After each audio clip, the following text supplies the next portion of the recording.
praticarmos um pouco de leitura devocional da Bíblia, aquecer o nosso coração e nos encontrar com Deus nesse momento. A minha proposta de hoje é feita em Salmos 119, não no versículo, não todo, né? Do verso 97 ao 104.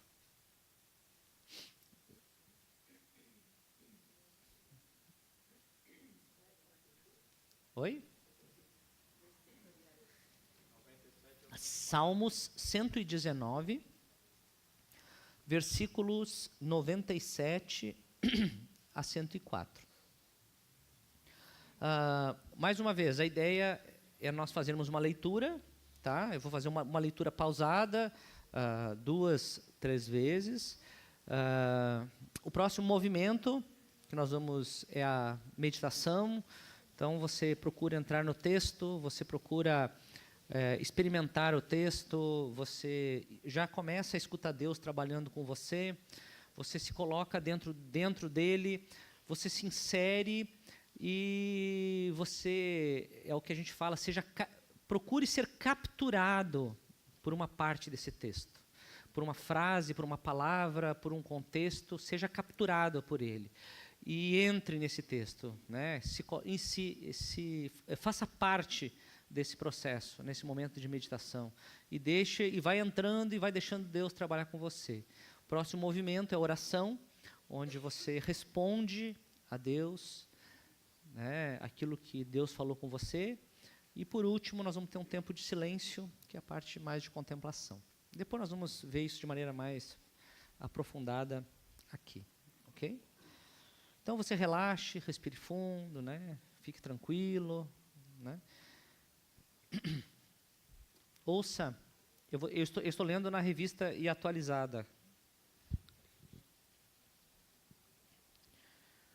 Quanto amo a tua lei, é a minha meditação todo dia.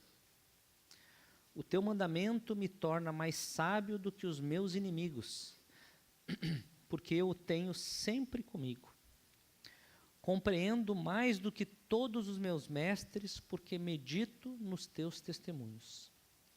Sou mais entendido do que os idosos, porque guardo os teus preceitos.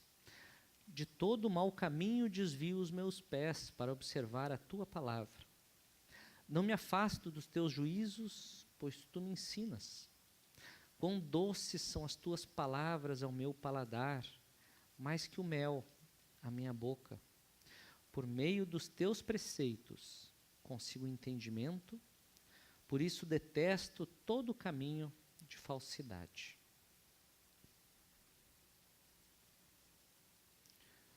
Vou ler mais uma vez. Comece já a escutar Deus. Abra o seu coração para que a Bíblia leia você. Quanto amo a tua lei, é a minha meditação todo dia. O teu mandamento me torna mais sábio do que os meus inimigos, porque eu o tenho sempre comigo. Compreendo mais do que todos os meus mestres, porque medito nos teus testemunhos. Sou mais entendido do que os idosos, porque guardo os teus preceitos. De todo mau caminho desvio os meus pés para observar a tua palavra. Não me afasto dos teus juízos, pois tu me ensinas. Quão doces são as tuas palavras ao meu paladar, mais que o mel à minha boca. Por meio dos teus preceitos consigo entendimento e por isso detesto todo caminho de falsidade.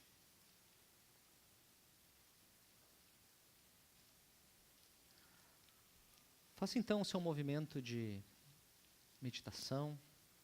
Deixe Deus te conduzir. Texto. Rumine as Escrituras. Deixa ela trabalhar na tua vida. E seja capturado por uma palavra.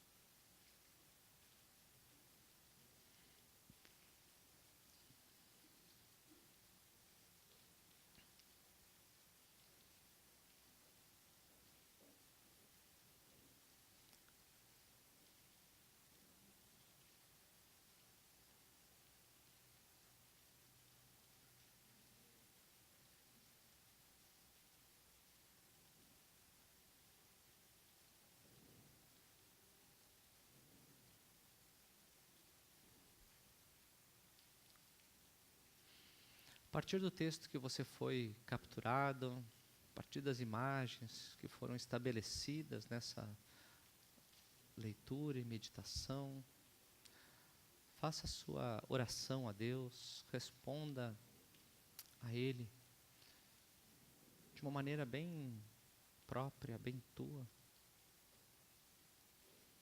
Expresse para Ele os teus sentimentos em relação a tudo isso que Ele falou com você.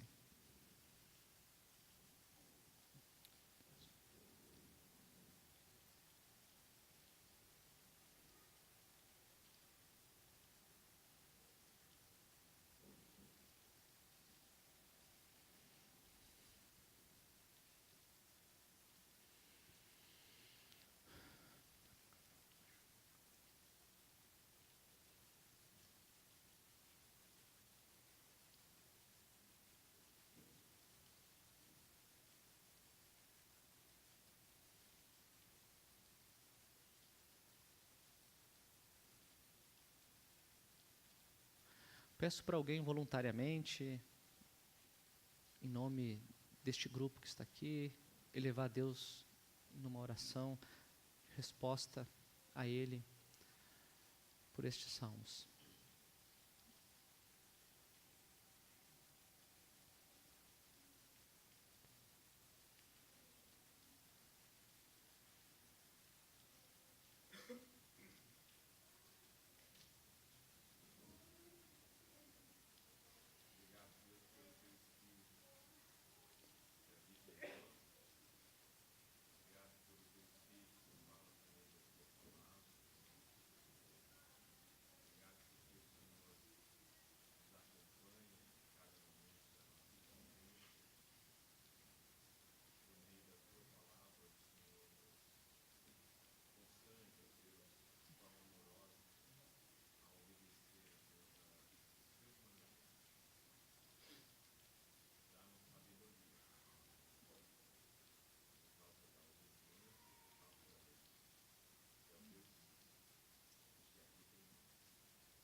Agora, um minuto de silêncio, procure simplesmente ouvir Deus.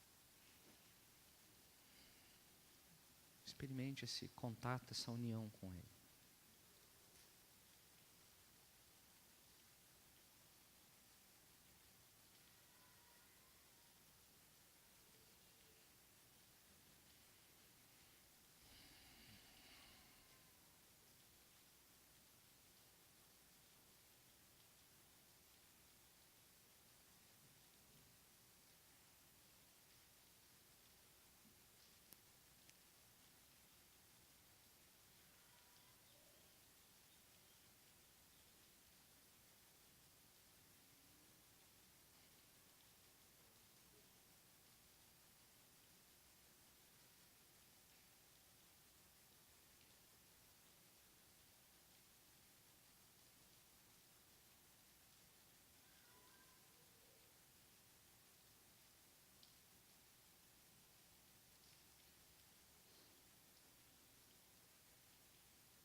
Nesse mesmo espírito de quietude, vamos orar juntos a oração que Jesus nos ensinou, a oração do Pai Nosso. Oremos. Pai nosso, que estás nos céus, santificado seja o teu nome, venha o teu reino, seja feito a tua vontade, assim na terra como nos céus.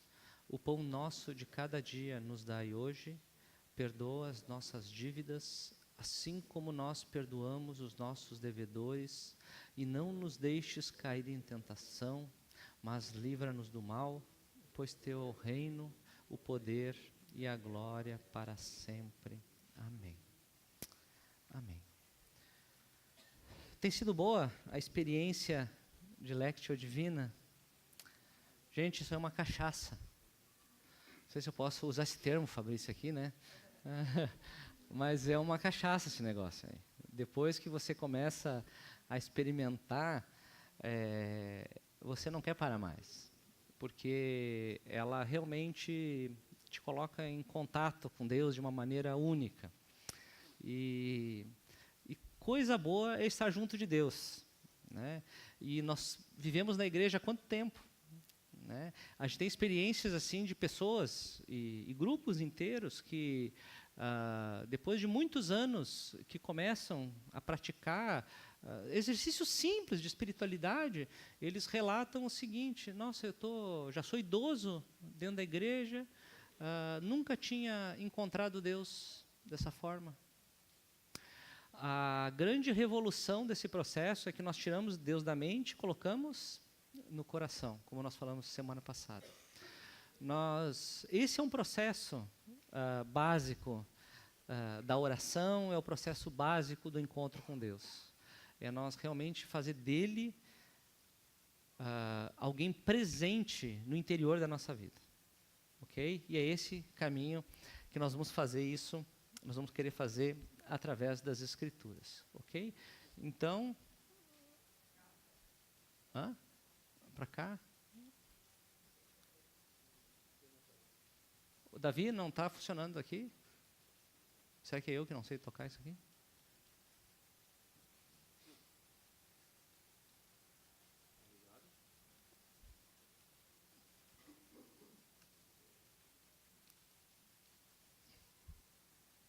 Ó, foi você ou fui eu?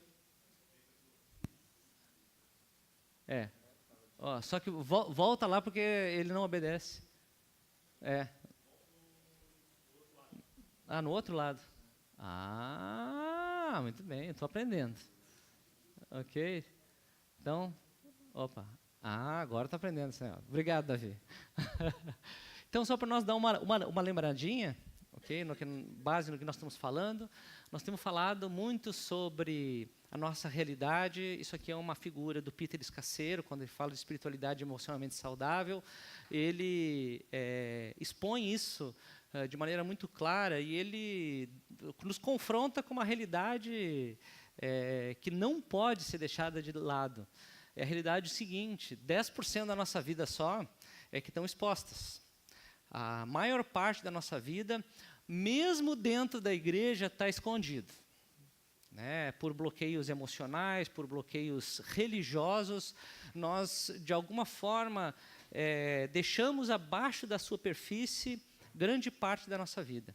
E a parte que realmente determina quem nós somos, o que fazemos, por que fazemos, como fazemos. Quando nós pensamos em disciplinas espirituais, portanto, nós vamos, de alguma forma, ter que trabalhar com toda a nossa vida. A ideia é que toda a nossa vida seja entregue para Jesus, não uma parte dela. Não só a parte que nos convém, não só a parte dos holofotes, a parte que aparece, né?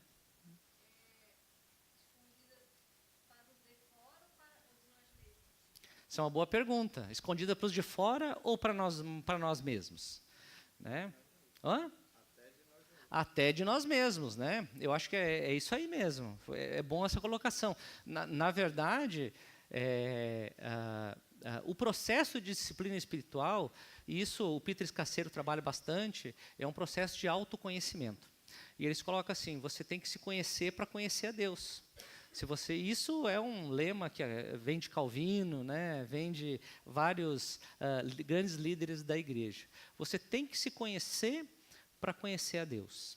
E, na verdade, quando você se conhece, não é um conhecimento místico, pagão, mas é uma questão de você saber diagnosticar a tua vida e o quão adaptada ela está a um sistema de vida que não é o sistema de Deus. Então, quando você se conhece, mais você vai perceber o quanto depende dele e mais você vai conseguir conhecer a ação dele e a realidade dele. daí você vai ficando livre de toda a escravidão e de tudo aquilo que te impede de enxergar realmente quem é Deus e qual o projeto de Deus para a tua vida, para a minha vida, e qual o projeto de Deus para o mundo inteiro. Por isso que o processo de disciplina espiritual é um processo que mexe não só com a nossa vida, mas mexe com toda a realidade à nossa volta. E isso é importante a gente perceber. A disciplina espiritual não é mais uma coisa, mais um instrumento egoísta da nossa sociedade. Entende? Não é o meu reino, é o reino de Deus. Esse é o processo, ok? Então, nesse sentido, nós vamos trabalhar com a ideia que o caminho das disciplinas espirituais envolve transformação. A palavra-chave para disciplinas espirituais é transformação. É agregar ao discipulado, agregar à nossa vida uma adaptação, uma reformatação, não só da nossa mente, mas uma reformatação de toda a nossa vida. E, nesse sentido, nós vamos ter várias disciplinas espirituais. Nós estamos vendo aqui nesses módulos apenas algumas.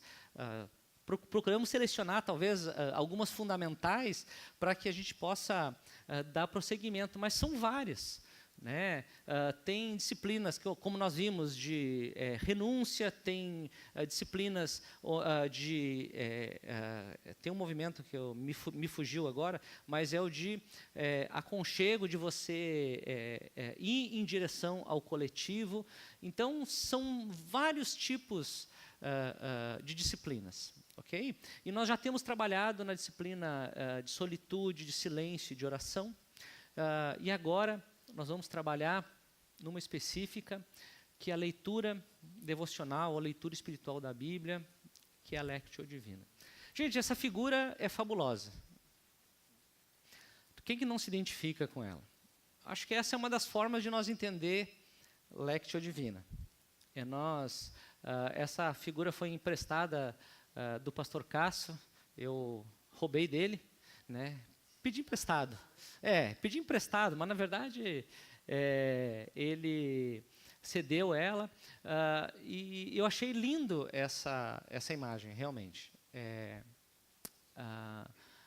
Você consegue se identificar aquelas mãos ali? Né? É a ideia de que a vida, para mim, ele significa o seguinte: a minha vida toda está ali. A minha vida toda está diante de Deus. Que até a minha senilidade, até a minha velhice, eu possa estar com a minha mão ali debruçada sobre a Bíblia, sobre as Escrituras, e fazendo dela a minha vida. E eu acho que ali tem uma coisa interessante. A mão, ela fecha, mas ao mesmo tempo ela não consegue fechar inteira. Mostra a nossa dependência de Deus. A gente abre para receber a Deus, e a gente, ao mesmo tempo, age a partir daquilo que Deus ministra na nossa vida. Para mim, essa é a ideia dessa fotografia, e um pouco é isso que nós temos que desenvolver com a leitura devocional da Bíblia. Como é esse livro? Lectio Divina é um banquete. Como esse livro é o subtítulo de um dos livros do Eugene Peterson, onde ele trata da leitura espiritual da Bíblia. Eu não sei quem gosta de cozinhar ou quem gosta de comer, né? Ou você gosta de cozinhar ou você gosta de comer, ou ambos, né? Mais do que isso não é. Mas, para mim, especificamente, a culinária é uma terapia, e é interessante você perceber que quando você cozinha ou quando você come, né, você trabalha com todos os sentidos, né? Talvez seja a arte mais completa que tem. Você trabalha com cheiro, você trabalha com sabor, você trabalha com o tato, você trabalha com a audição, né? Você tem que ver, ouvir o que está acontecendo, você trabalha com os cheiros da comida, do gás que está escapando, alguma coisa. Você vai trabalhar com todos os sentidos. A grande proposta desse texto é que, quando nós fazemos da leitura da Bíblia uma refeição, nós estamos dizendo o quê? Nós queremos que essas escrituras, elas não fiquem no nível superficial da nossa vida, que ela entre dentro de nós, que ela nos nutra, que ela faça parte da nossa vida. Comer esse livro é você tratar as escrituras muito mais do que um mero livro, mas você realmente perceber que ela é algo que é transformador. Okay? Eu, por muito tempo na minha vida, eu tratei a Bíblia como um livro. Antes de eu conhecer a Cristo, antes de eu me converter, eu me considerava ateu. Então, para mim, era só um livro de histórias que alguém que fosse um pouquinho mais inteligente ia desprezar. Essa era a minha concepção da Bíblia. Então, era apenas mais um livro, ou uma coleção de livros, como quisesse colocar. Com o tempo, depois que eu conheci Jesus e me envolvi com ela, eu creio que talvez muito tempo, a maior parte do tempo dela, eu continuei usando a Bíblia como um livro. Talvez para tentar descobrir qual a maneira que eu posso lidar com Deus e com as pessoas. Né? Às vezes de uma maneira moralista, às vezes de uma maneira até piedosa, tentando buscar uma relação com Deus. Mas eu nunca pensei em comer esse livro. Nunca pensei em comer. Eu sempre pensei em ler, em estudar. A maior parte da formação que nós temos, ou pelo menos da relação que nós temos com a Bíblia, é de formação bíblica, é intelectual, é conhecimento. Opa, eu quero descobrir o que está acontecendo, eu quero destrinchar, e ela até no método científico, nós até tentamos separar e talvez botar isso dentro de um teste de laboratório, ver as repetições e ver o padrão, né, e tentar caminhar a partir disso. Gente, eu nunca pensei em comer a Bíblia. Alguém já pensou em fazer da Bíblia um banquete? Eu acho que a proposta do Peterson é fabulosa, porque ela nos trata a Bíblia como algo muito além de um livro, muito além do que textos em um papel.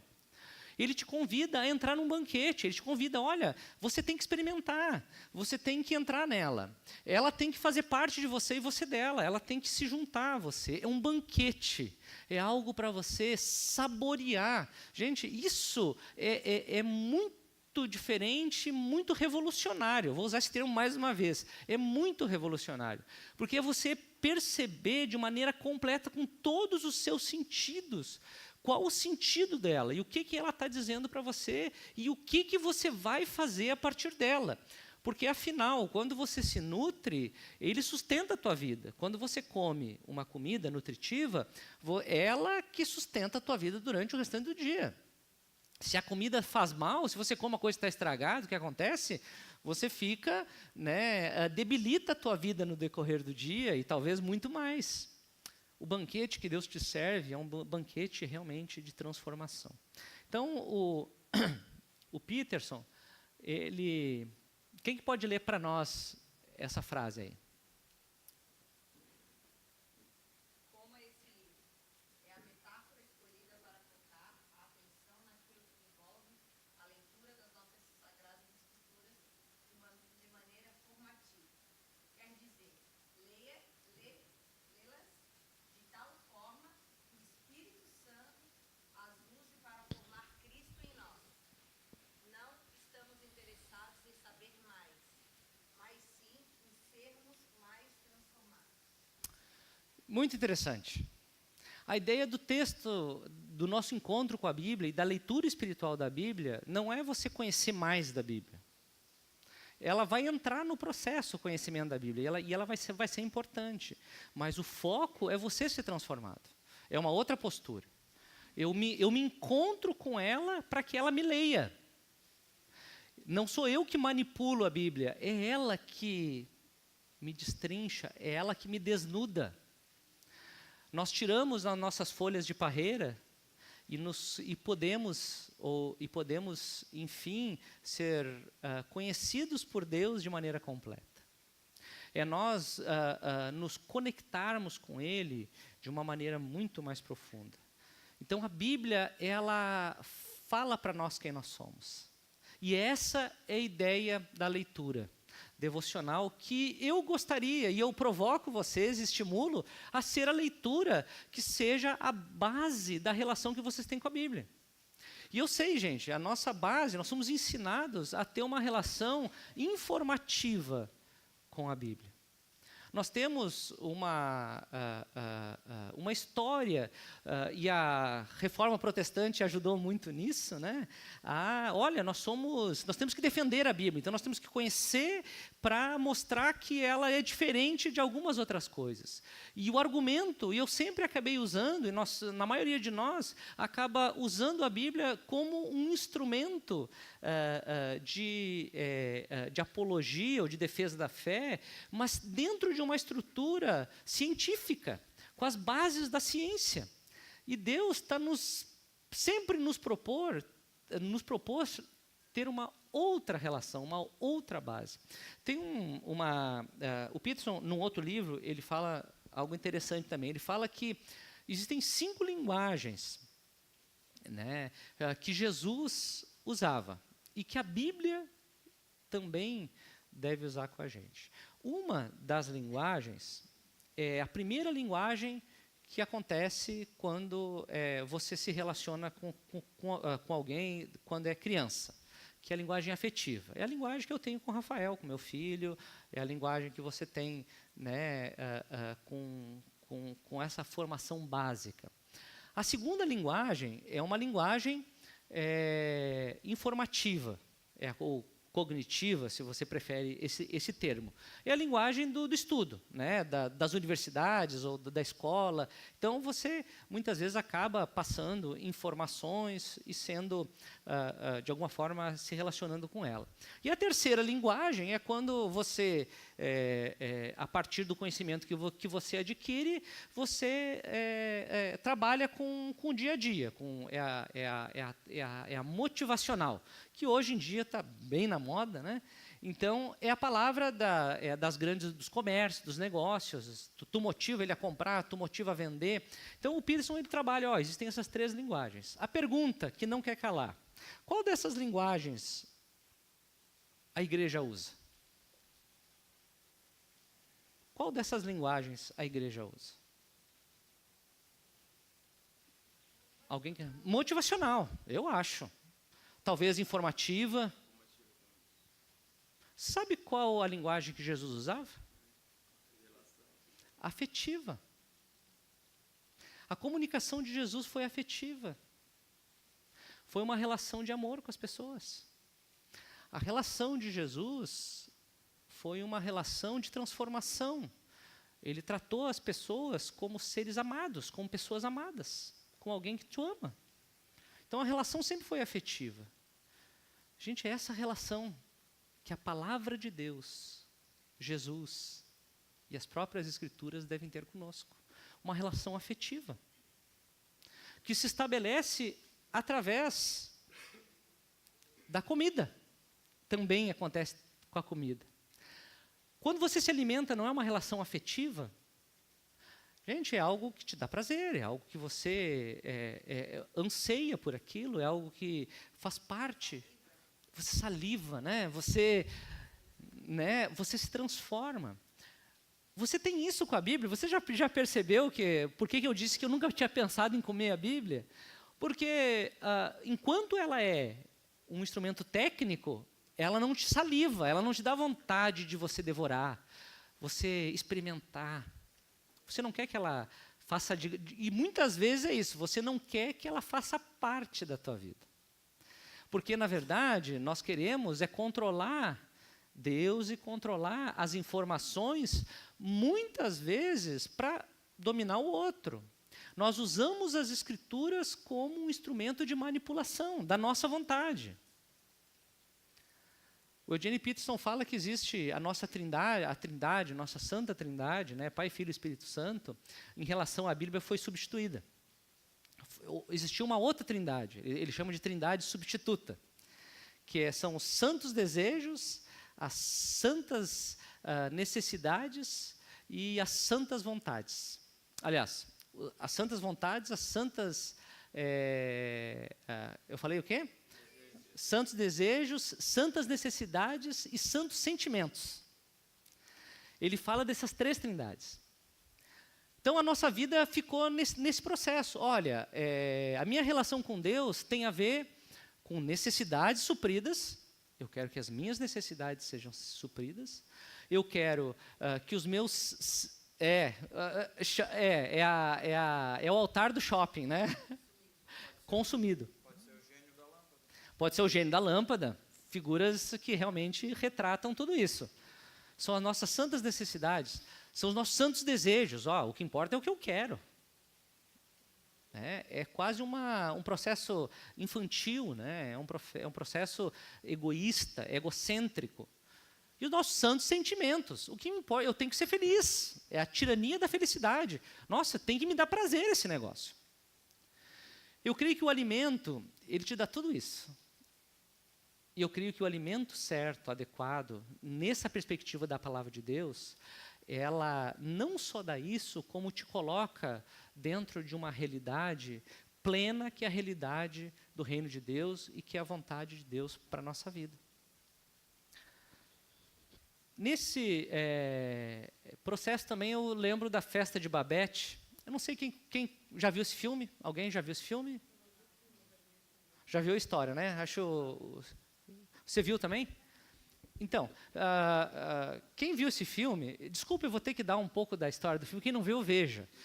Está no livro Maravilhosa Graça. Isso, o Maravilhosa Graça, ele cita uma parte do livro. Tem outros livros que citam esse texto, esse filme, aliás. Ele é maravilhoso para mim e tem muito a ver com Lectio Divina, a festa de Babette. Tem no YouTube, é só você abrir, clica a festa de Babette, você pode ver o filme. Conta a história de uma cozinheira muito famosa de Paris, que ela tinha uma habilidade fabulosa com a comida, com a cozinha. Ela transformava a vida das pessoas, as pessoas pagavam caríssimo para comer a comida dela. Era uma das mais famosas de toda a França. E por motivos específicos ela sai da França e acaba indo para um vilarejo no interior da Suécia, se eu não me engano. Frio, onde tinha o quê? Um grupo de religiosos. Nós, né?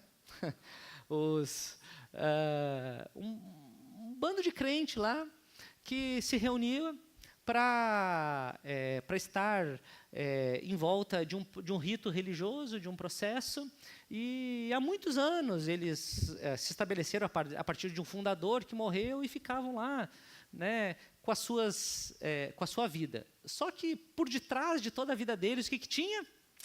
Intriga, fofoca, traição, roubo, mágoa, amores não correspondidos e não completados, prisão, impedimento da criatividade, tinha tudo ali. E eram pessoas tristes, frustradas. Não podiam sorrir muito, né, porque era um problema.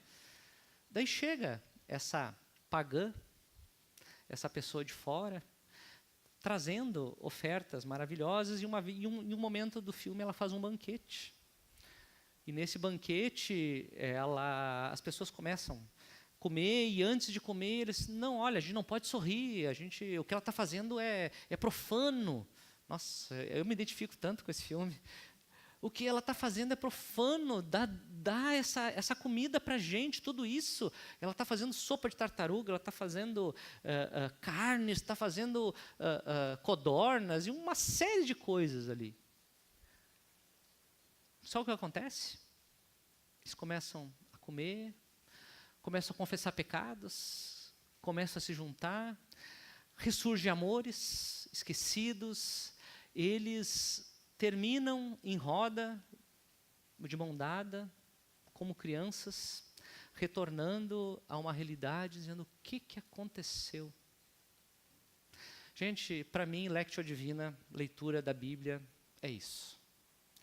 É nós desfrutarmos desse banquete, dessa festa de Babette, e andarmos em roda, junto às outras pessoas, e podermos desfrutar de tudo aquilo que Deus tem para nós. O objetivo de Deus é tirar essas nossas murrinhas, tirar esses nossos conflitos interiores e exteriores, é tirar essa rusga e essa maneira de ser que não manifesta a vocação de Deus, aquilo para o qual nós fomos chamados.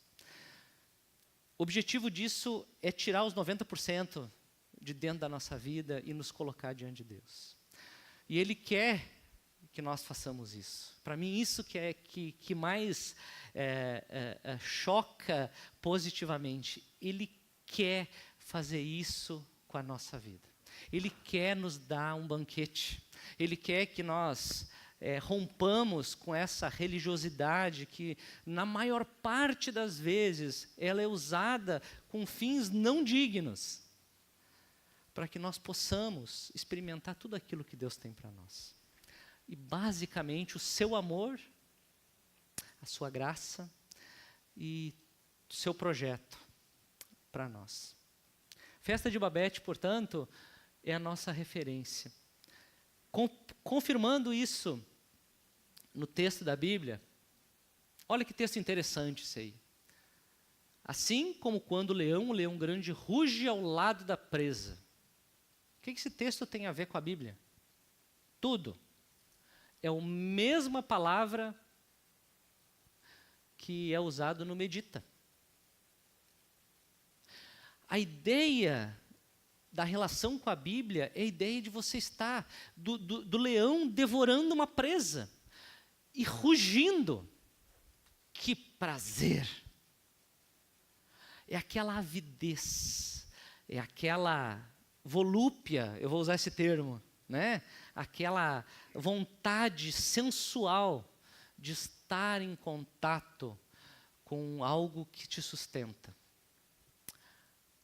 Quando se propõe, a gente fez esse exercício semana passada no Salmos 1, o seu prazer está na lei do Senhor e nela medita dia e noite, ele conecta o prazer com a meditação nessa perspectiva do leão, do animal selvagem devorando a sua presa e rugindo. Então, relacionar-se com a palavra de Deus significa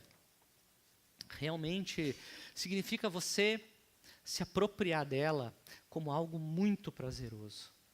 Daí nós temos salmos, talvez com outros significados. Provem e como o Senhor é. Sabe como eu lia sempre esse texto? Vamos provar que Deus é bom. Né? Motivacional. Não é isso que a gente faz? Vamos provar que Deus é bom, vamos mostrar que Ele é poderoso, vamos usar a espada. E o convite dele é para te servir na boca. Provar, exatamente. Provar a bondade de Deus, sentir, saborear, desenvolver os nossos sentidos. Esse é o salmo que eu oro para as pessoas que não conhecem a Deus. Olha, É o salmo de oração para as pessoas que perfeito. minha arma de É arma de batalha. E Deus está nos convidando a provar que o Senhor é bom. A outra tradução diz que eu acho que fica um pouco melhor. Experimente por vocês mesmos. Perfeito. Como Deus é bom. Experimente por vocês mesmos como Deus é bom. Exatamente. É uma relação experiencial, existencial. É algo que tem que envolver toda a tua vida, não apenas aqui o intelecto. Extremamente afetiva. Exatamente, ela é pessoal. Vocês percebem aonde eu quero chegar? A relação que nós temos que ter com a Bíblia é uma relação íntima. Por quê? Porque a Bíblia nos revela quem, gente? Nos revela Deus. E Deus não quer uma relação distante conosco, Ele quer uma relação íntima. Gente, faz sentido. Faz todo o sentido do mundo. E eu acho que muitas vezes nós escapamos essas relações.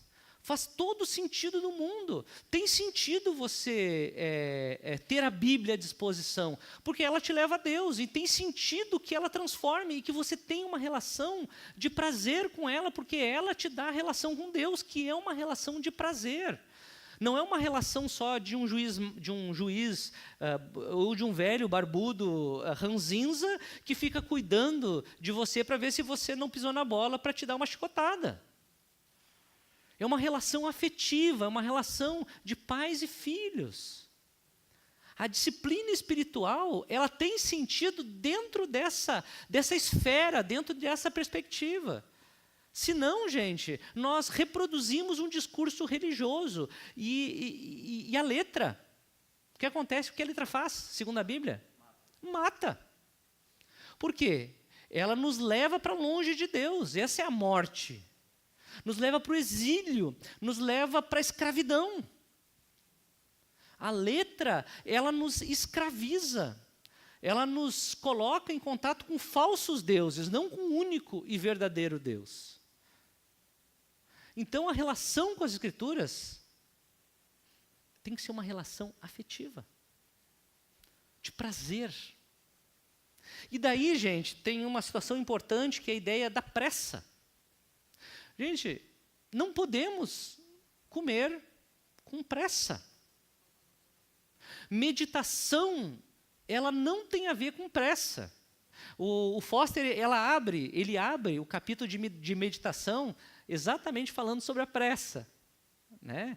Que a pressa, ruído e multidão são os maiores inimigos da vida espiritual. E daí, logo em seguida, ele fala que a pressa não é do diabo, ela é o próprio diabo. E daí ele começa a descrever a meditação, a importância da meditação. Ou seja, a meditação e esse processo de experimentar Deus, que tem muito a ver com as Escrituras, tem tudo a ver com as Escrituras, ela não pode ser feita com pressa.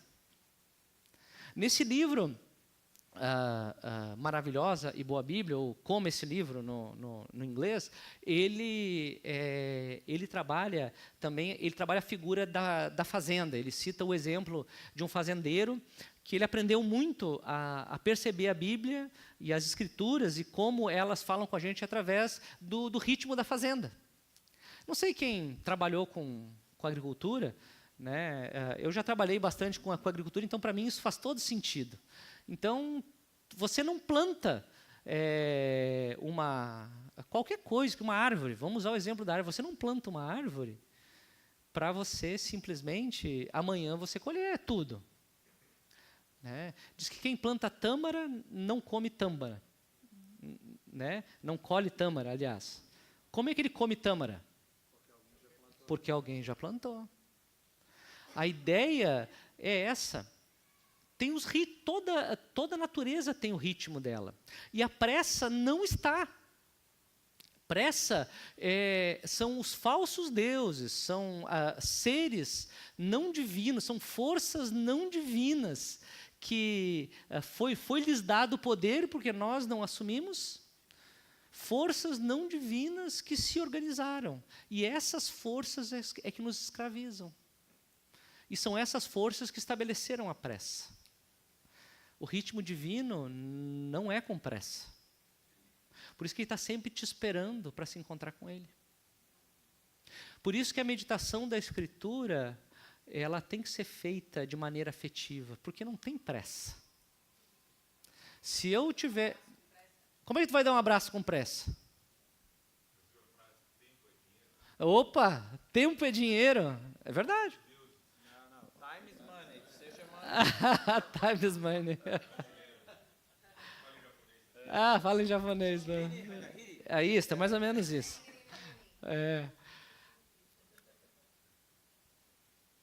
E o que acontece com a nossa prática meditativa? Primeiro, ela é intelectual. Segundo, apressada. Extremamente apressada. Por quê? Eu não tenho tempo. Eu tenho coisas. Porque a gente faz de maneira religiosa. Porque a gente faz de maneira... Quando você... E eu tenho certeza, você não tem tempo para fazer uma meditação completa, mas te convida para ir numa pizzaria.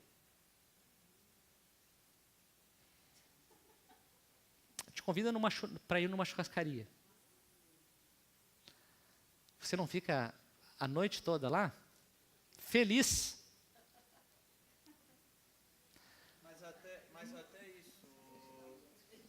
Até isso a pressa está roubando da gente. Até isso a pressa está roubando da gente. Às vezes um prazer disso. Hoje, eu vou falar uma coisa aqui que tem a ver com... Tu vai numa churrascaria e as pessoas estão lá e está cada um com o seu celular, porque a gente está ali, mas a gente não pode nem desfrutar daquilo ali, porque a gente já tem que estar tão... tem tanta notícia correndo aí que a gente tem que estar inteirado. Tem alguém que quer falar comigo agora, ele não pode esperar mais um segundo para falar comigo, eu tenho que responder na hora. Viu? Isso não é escravidão? Vocês perceberam que as disciplinas espirituais são libertadoras? É liberdade de ser parecido com Jesus.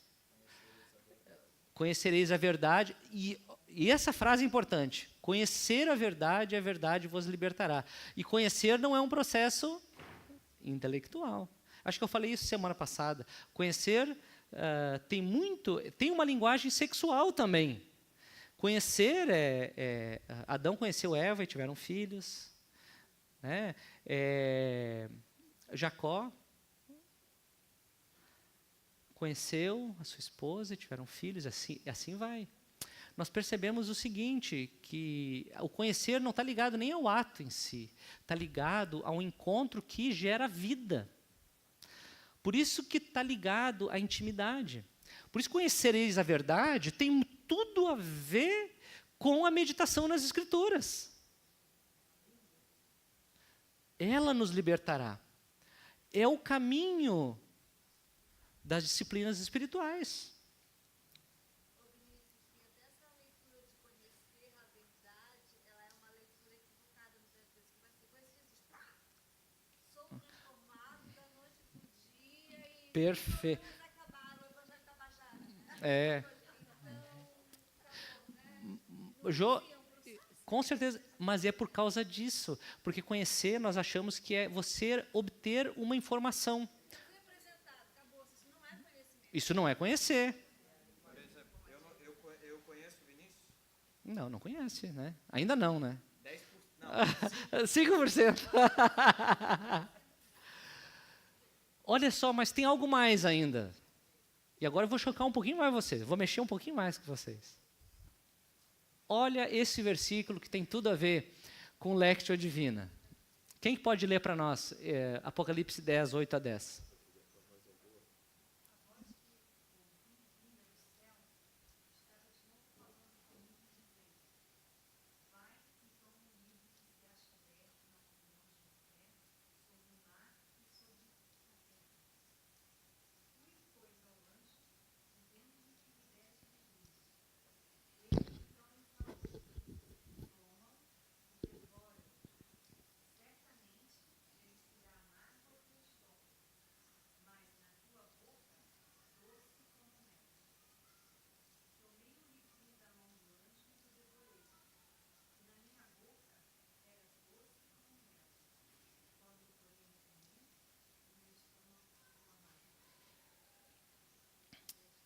Gente, esse texto ele diz o seguinte para nós.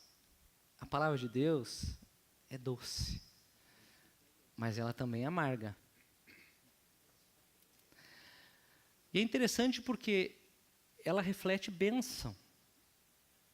E muitas vezes nós estamos associando a bênção só com a doçura, e não com o amargo. É engraçado que o amargo na boca era doce, mas aqui dentro, que depois o texto vai falando um pouco de como ele expressa isso para as nações.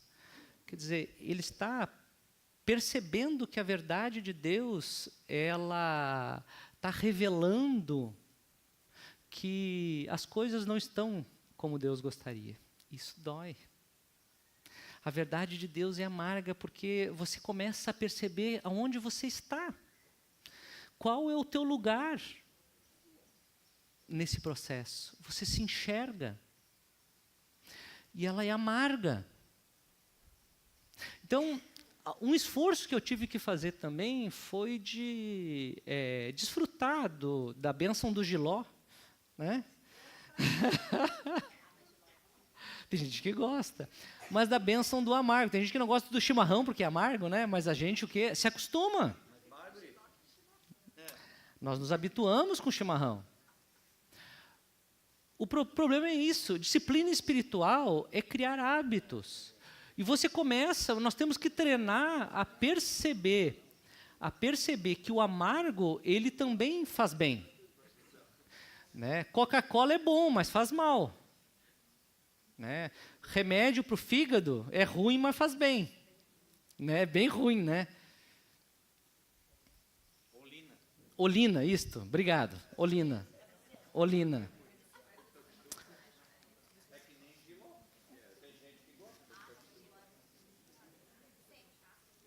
E quando Jesus foi tentado por Satanás no deserto, ele usou qual alimento? Verdade. Qual foi o alimento de Jesus no deserto? Mas qual foi a estratégia de Satanás, né? Quando começou a aula, a primeira coisa que me lembrei foi essa. Ele usou a Bíblia, mas na intenção motivacional dele, enfim. Perfeito. Perfeito. Para necessidade, desejo, certo pelo relacionamento. E aí ele quebra o diabo pelo relacionamento. Perfeito. Ele quebra o diabo pela intimidade, né? E ele propõe isso para nós todos, de que a nossa relação com Deus é uma relação muito mais além daquilo que o diabo propõe para nós. E o engraçado é que nós caímos nessa armadilha, né? Nós continuamos caindo na armadilha do diabo, né? Jesus, ele não caiu e nos mostra como não cair, e nós continuamos caindo na armadilha dele. Nós continuamos fazendo da Bíblia algo para nos exaltar, algo para nós ter poder, para fazer pedra em pão, nós cair do pináculo do templo, e todo mundo... Né? É o evangelho hollywoodiano. Ok? Então, o conselho do autor aqui, do Peterson, é para que nós possamos usar a Bíblia não só para aquilo que nos torna confortável. Nesse sentido, eu repito, as Escrituras é um livro que nos lê. O banquete, ele tem que te proporcionar todas essas experiências. E ele vai mexer com a tua vida também. Muitas vezes ele vai se tornar amargo no teu estômago. Mas você pode se acostumar com ele. Deus está dando para que esse amargo se torne doce. E não adianta, gente, botar adoçante. Não adianta, gente. Não adianta talhar. Tem uma música antiga, quem é do meu tempo vai lembrar, né? E quem atalhar vai pro... O Fabrício conhece essa, Fabrício, pelo amor de Deus. Não me chama de velho agora, né, Fabrício? Ninguém conhece essa. Deus me leva. E quem ataiar vai pro Beleléu, né? Só agora lembrou, né? Não tem enganar, não vem enganar que tu conhece essa música, Fabrício. Rebanhão, claro. Ó, tenho certeza que vários conheceram, sabiam, mas não foram honestos aqui, né? Então, não tem atalho. Se você quiser levar para o céu e quem quiser ataiar, vai para o Beleléu. Isso, viu? Tá? Túnel do tempo. Tá pintando o cabelo. Entende? Só para finalizar, a proposta de Jesus não é nos dar fast food. Ok? A proposta de Jesus não é dar alimento que só engorda. Não nutre. Por isso que eu acho que existe tanta ovelha gorda nas igrejas, né? Tão cheia de alimento de fast food. Nós só damos farinha e hambúrguer e batata frita. Nós só comemos porcaria, gente. A palavra de Deus não é porcaria. A palavra de Deus é um banquete. E nós temos que parar de tratá-la como um fast food, que é rápido, prático e engorda. agora só posso usar uma metáfora que eu utilizo, porque quando a gente fala de banquete, a gente sempre pensa numa comida extravagante, uma comida, na nossa cultura hoje um banquete é algo que é sempre muito completo, mas eu vou usar minha sogra agora. Eu como na casa da minha sogra toda segunda e quarta, e ela faz arroz, feijão, bolinho de arroz. Quando ela faz bolinho de arroz eu amo. Só que geralmente a gente olha para isso e não acaba não valorizando. Mas aquilo me sustenta muitas vezes. Sim. E assim eu vejo na minha trajetória com a palavra Perfeito. de Deus também. Muitas vezes eu vou com uma expectativa de me deleitar, ter arrepio e ter coisa. E nem sempre é assim. Mas aquilo foi algo que me nutriu. Perfeito. Que me fez chegar até aqui. Uma última frase aqui. Está na hora de sentarmos à mesa com dignidade, apreciar o banquete que Deus proporcionou, comer com avidez, mas experimentar uma alimentação saudável. O alimento bíblico deve entrar na nossa corrente sanguínea e fazer parte de nós. Deve penetrar em cada célula e transformá-la. Ok? Fala muito sobre o alimento para não prejudicar o nosso colesterol, nossa diabetes. Eu acho que o alimento, veio isso na minha mente agora, o alimento espiritual é para cuidar das nossas emoções. Exatamente. É o nosso ser inteiro. Talvez pense isso, né? Tudo, nada escapa, né? Nós somos seres inteiros. E o alimento espiritual lida com tudo, tudo está interligado. Mostra o momento em que o rapaz lá, ele se assenta à mesa com a Trindade, Perfeito. Quem viu a cabana, quem não viu, vale a pena ver. daí no momento lá ele começa a comer aquela comida, ele fica, né, Extasiado, é. ansiado, nossa, nunca comi um jantar tão bom. Aí a pessoa que faz o papel de Deus fala assim, né, eu sei que eu que fiz. Exatamente. É isso que Deus quer proporcionar. Obrigado pelo exemplo, Jana. É isso que Deus quer proporcionar. Algo que você, nossa, nunca comi uma comida tão boa. E ouvi Deus dizer, fui eu que fiz para você. Fui eu que fiz para você. Ok? Rapidamente, Jana. Gente, não, Jana, desculpe, é um hábito, né? Rapidamente, em 10 minutos, nós vamos só relembrar um pouco desse método, Lectio Divina, ok? Para nós saborearmos esse banquete. Eu quis dar realmente esse lastro de base da Lectio Divina, porque depois é método, é como você vai aplicar ele. Okay?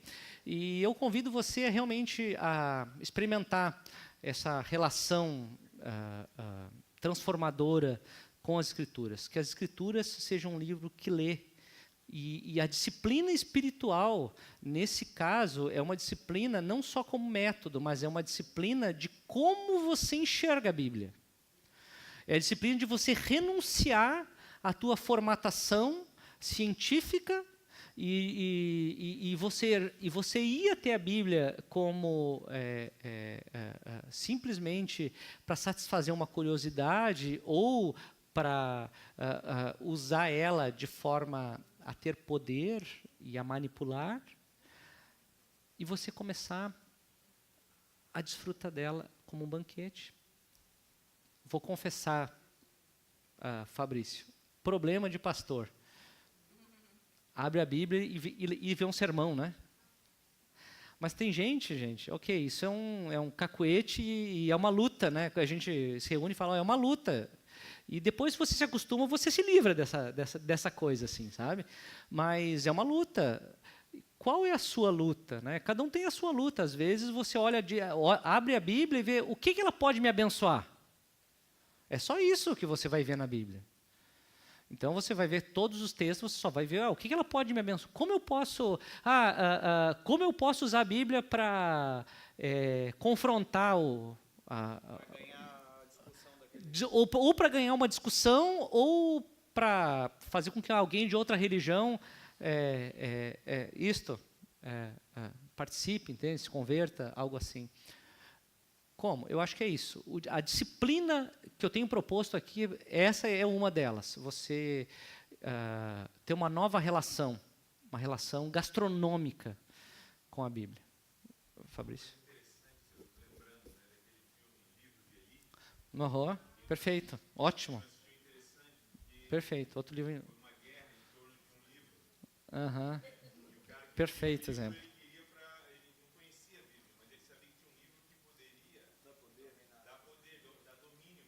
Perfeito.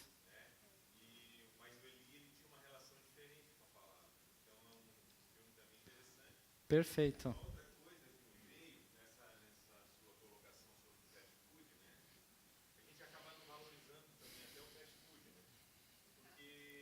Nem isso.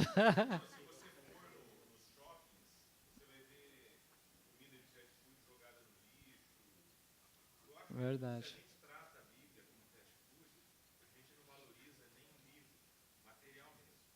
Entendi.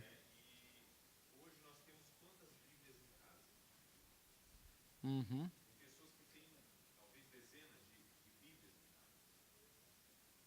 Uhum.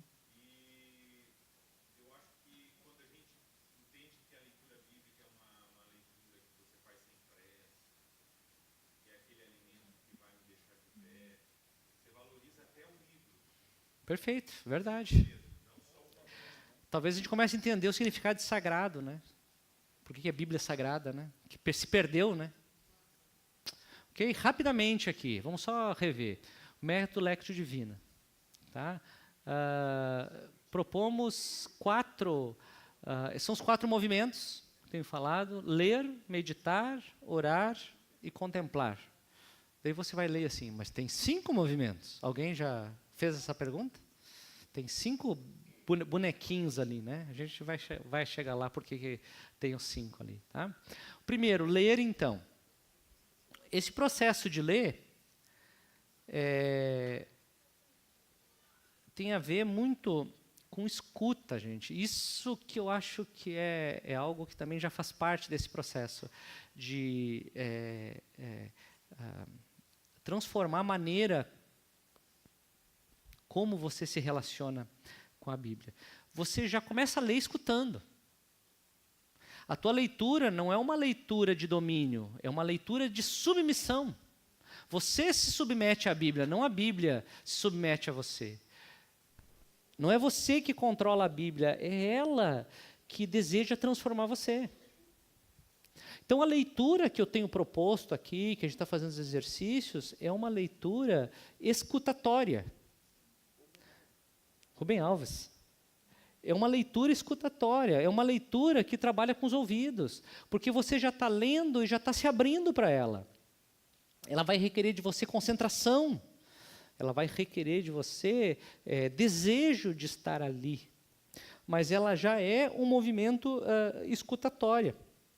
É interessante, outra coisa interessante, os monges, na história da igreja, eles tinham a fórmula deles lerem era ler em voz alta. Nós hoje dificilmente fazemos isso, nós aprendemos a ler com a mente só, né? Mas eles falam que para você memorizar, vocês tinham que usar a vocalização. Tem alguns que usam isso quando estudam. E é mais completo, né? Então é interessante, é uma dica, pelo menos é um processo interessante, e eles sempre usaram isso e percebiam que isso ajudava muito na memorização. E o pastor Timóteo ainda nos instrui a tentar identificar o que está por trás, fazer uma leitura com o sentimento. Exatamente, perfeito. Né? Exatamente, porque para você ter uma relação completa com as Escrituras. Tá? Então, a leitura que se faz já é uma leitura escutatória. Então, é você ler o texto.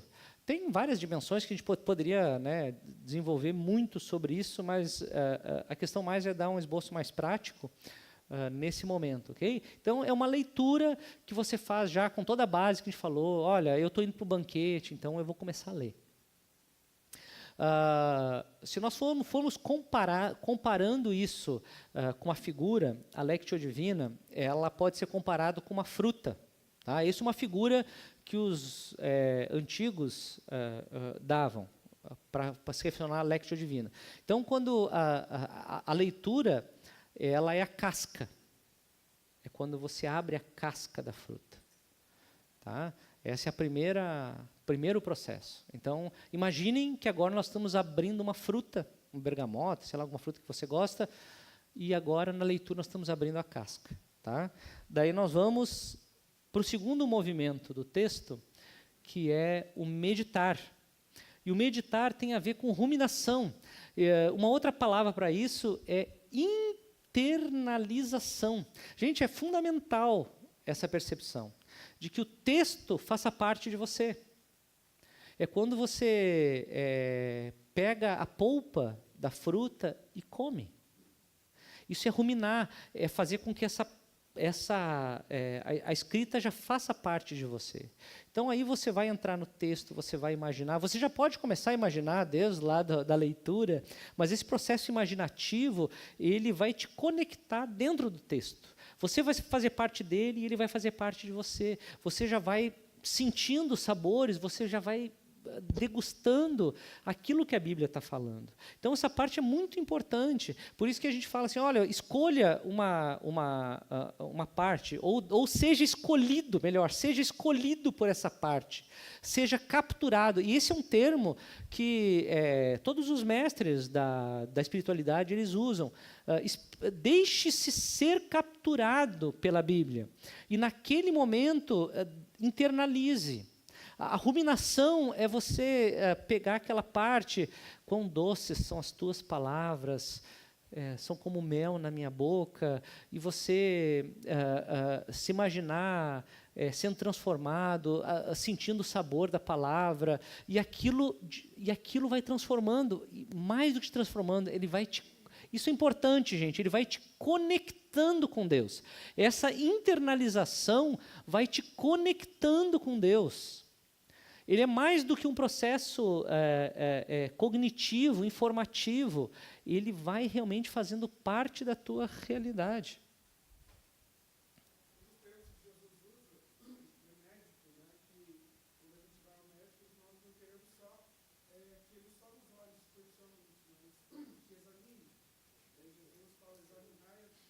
Perfeito. Examinai as Escrituras. E vamos pensar na meditação, né, ou na ruminação. E ruminação é uma parte fundamental da leitura e de qualquer forma que nós lidamos com as Escrituras. E que nós simplesmente deixamos de lado. Nós não ruminamos. Nós manipulamos. Né?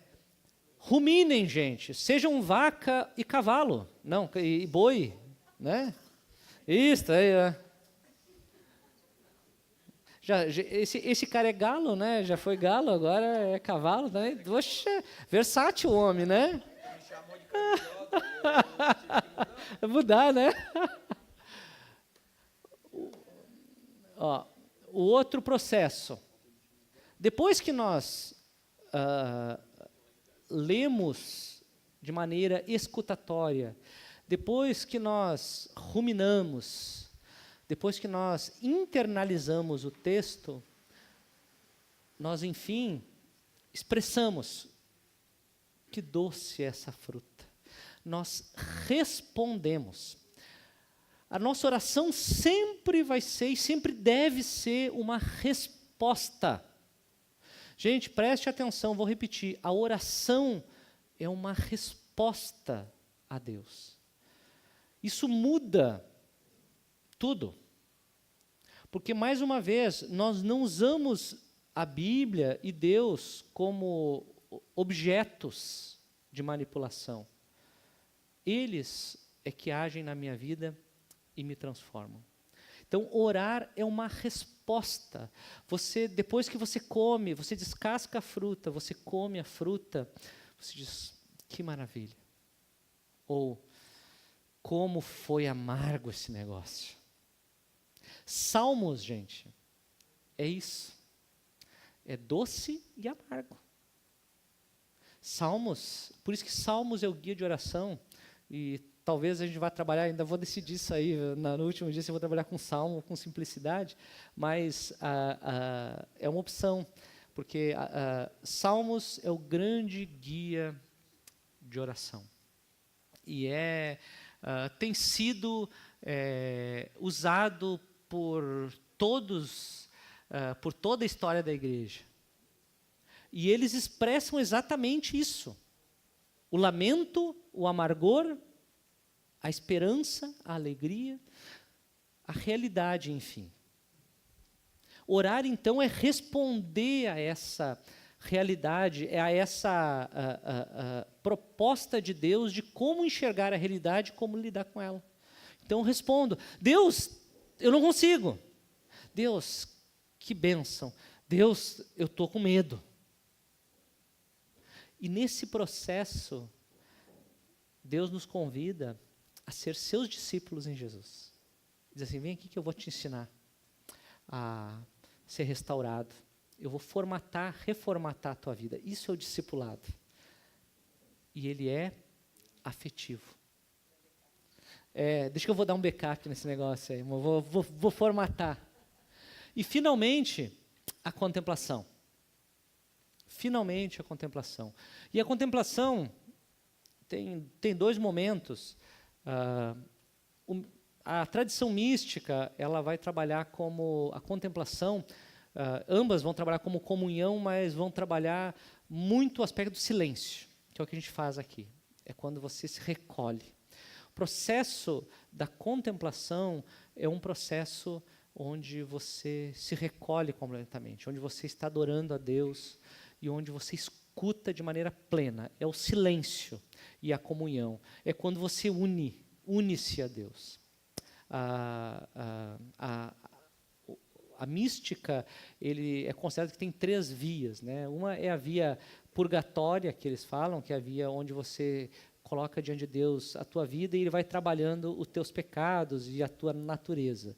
A segunda via é iluminativa, é quando você começa a compreender o processo maior de Deus e começa a perceber tudo aquilo que Ele tem para você. E segundo toda a tradição mística, a última via é a unitiva, é quando você se torna um com Deus, quando a tua comunhão ela é presente e ela é permanente e ela é evidente. E é isso que transforma.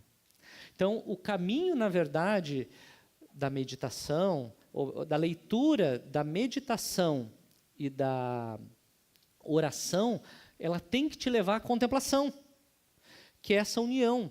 Só que essa união, daí o Peterson, que vai trabalhar com isso, ela não pode ser centrada só no silêncio, mas ela tem que te levar para a vida. Você se torna um contemplativo. Você pode dizer: eu sou um contemplativo, eu exercito a espiritualidade contemplativa, porque a contemplativa é essa comunhão com Deus que você leva através do teu dia a dia e da tua vida. Você rompe com o isolamento e você leva o isolamento com você. Consegue perceber as duas realidades? Você não perde o isolamento, porque o isolamento, como a gente viu a semana passada, não é você ficar só, mas você estar com Deus. O silêncio não é você não escutar nada, mas você escutar Deus. Então, a contemplação é essa união completa e plena com Deus sendo levada para o teu dia a dia. Essa conexão, ela permanecer com você, com todas as flutuações, com todas as inconstâncias que o discipulado te dá. Mas esse processo, ele vai continuar. E isso você experimenta, ou pelo menos isso você treina, isso você cria na disciplina, na constância, em você fazer isso todo dia. Em você fazer isso em momentos maiores, em você fazer isso coletivamente. Se você não treinar, gente, não adianta. É como, a gente falou isso já na primeira aula, é como um jogador de futebol. Ele não vai querer, ele não vai conseguir ter alto desempenho se ele não treinar. E da mesma forma, nós, como cristãos, não vamos conseguir ser semelhantes a Deus, não vamos conseguir expressar a natureza dele, se nós não nos prepararmos, se nós não praticarmos. E essa meditação nas Escrituras, que eu tenho proposto como Lectio Divina, que é uma tradição desde a Igreja Antiga, ela é fundamental. Ela é uma disciplina básica para nós. Então, gente, assim, o nosso começo, ele vai ter aquele movimento, aquela tríade que eu falei para vocês, da solitude, o silêncio e a oração, o coração incessante, e vai ter a meditação nas Escrituras. Ok? E é isso. Esse é o projeto de Deus para nós. Tá? Só falando de um livro bem... Esse livro que eu trabalhei aqui, basicamente... Não existe esse livro em sebo, eu não encontrei. Se alguém encontrar, me chama. Por isso que eu xeroquei, viu? Não existe, gente. Eu não encontrei. Se alguém encontrar, por favor, me diga. Eu não encontrei nem na estante virtual em lugar nenhum. Eles simplesmente pararam de editar e não tem mais. Tá?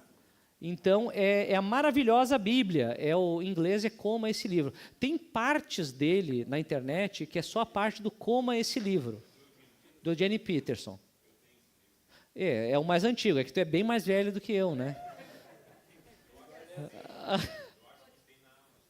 Não tem. Só se teve agora essa semana, porque não tem. Já está revelando o pecado ali. Tá? Mas assim, importante esse material aqui, tá? O Maravilhosa Bíblia. Outro livro importante, Vida com Deus. Vida com Deus, do Foster. Tá? Lendo a Bíblia para a transformação espiritual. Ele trabalha bastante essa questão de Lectio Divina aqui, e como você lê a Bíblia de uma maneira mais ampla e de uma maneira mais completa, entende? Para a formação espiritual. Recomendo um livrinho que o Fabrício tem, ele tem vários, eu acho, né, Fabrício? Tem um só, poxa, mas esse tem na Amazon, esse eu tenho certeza. É o solo, ele pega a mensagem, que é o livro do Jenny Peterson, a Bíblia, a tradução, né, a paráfrase dele, e ele pega trechos e ele trabalha a Lectio Divina. É muito bom. A gente usa em retiros, a gente usa nos nossos momentos devocionais. Ele é muito prático e ajuda muito nesse nosso processo de leitura espiritual da Bíblia. Recomendo fortemente, solo, né? É a partir do Novo Testamento. Tá? Tarefa de casa. Lectio Divina em Salmos 23. Tá? Um dos melhores salmos para nós praticarmos a Lectio Divina. Um salmo, né, que é muito rico em figuras, e ele te ajuda muito a ter essa conexão. Experimente Lectio Divina em Salmos 23, tá? Tarefa de casa, semana que vem o Fabrício vai perguntar, conseguiram fazer a tarefa de casa? Recomendo, gente. Experimentem, dediquem umas 30 minutos, pelo menos, né? E experimente pegar esses processos e adaptar ao Salmo 23, ok? Deus abençoe, até a próxima vinda aí, ok? Amém? Vamos orar para encerrar?